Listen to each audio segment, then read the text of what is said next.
शिव जी से नैया लगाएम बलमु शिव चर्चा में जाएम हो।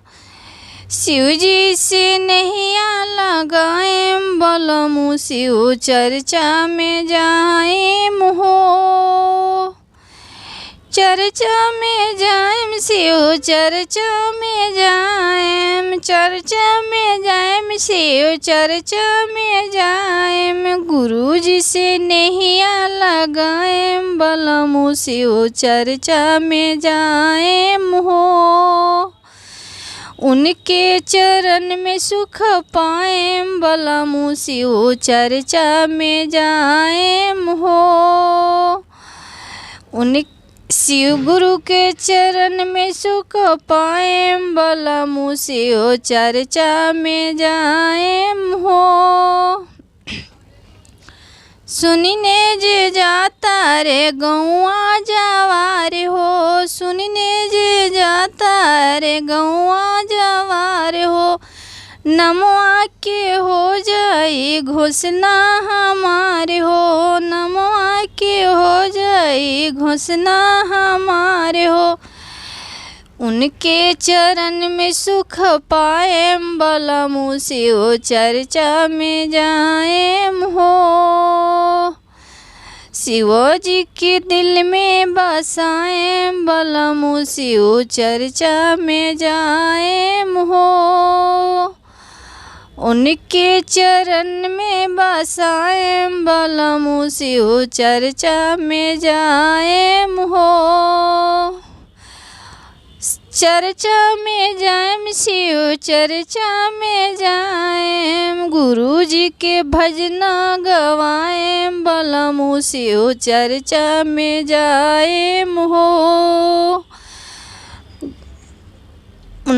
शिव जी के बड़े महिमा ही बड़ा शिव चर्चा में जाएम हो। गुरु जी से मांगे मांगतवा पूरा होई जाला बलमु शिव चर्चा में जाएम हो। हम हो ही मांगम शिव गुरु से हम हो मंगनवा, हमरो ही सैया हो जाई मंगनवा। हम हो ही मांगे शिव गुरु से मंगनवा, हमरो हो जाई मानत ही पुरवा। हम शिव जी के दिल में बसाएम बलमु शिव चर्चा में जाएम हो। शिव जी से मांगे मती नरे सुतरिया, शिव जी से मांगे मती नरे सुतरिया। पहले न मना कराएम बलमु शिव चर्चा में जाएम हो। शिष्या ही बन के हम भोजन कराएम बलमु शिव चर्चा में जाएम हो।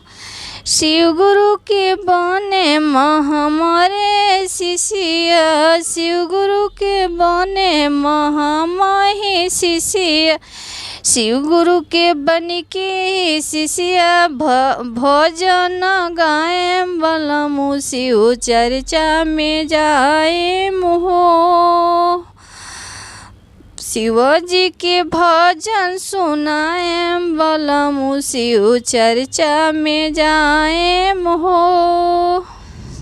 शिव जी के पेने हमारे कंगनवा, शिव जी के पेने हमारे कंगनवा। शिष्या बने के भजन सुनाएम हम बलमु शिव चर्चा में जाएम हो। शिव जी के चर्चा सुनाएम बलमु शिव चर्चा में जाएम हो। दूसरे ही मांगम शिव से शिष्या बने तीसरे मांगम परिणमवा बलमु हम भजना सुनाएम हो। शिव गुरु के निक लगे बड़ी रे भजनमा, शिव गुरु के निक लगे बड़ी रे भजनमा। शिव चर्चा ही घूम घूम सुनाएम बलमु, शिव चर्चा में जाएम हो। शिवजी के महिमा बा भारी बलमु, शिव चर्चा में जाएम हो। पूरा हो सुनी निजे सैया हो, पूरा हो जाला बिना मांगता ही शिव गुरु से मंगना सैया जियो सुनी निजे शिव गुरु के बिना मंगतवा मंगता माने।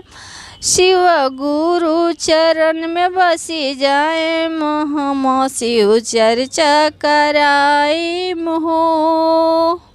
शिवजी के भजना सुनाए बलमु, शिव चर्चा में जाए हो।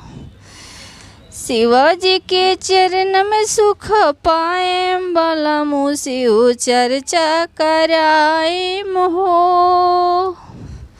शिव गुरु के चरण में सुख पाए बलमु, शिव चर्चा कराए हो। सुनी निजे जाता रे गौआ जवार हो, नमवा के हो जाई घोषणा हमारे हो। शिव जी के दिल में बसाए बलमु, शिव चर्चा में जाए हो। शिवजी के शिष्य बने पाए बलमु, शिव चर्चा में जाए हो। शिवजी के भजना सुनाए बलमु, शिव चर्चा में जाए हो। तो शिव गुरु के चरणों में प्रणाम, हमारा प्रणाम स्वीकार हो।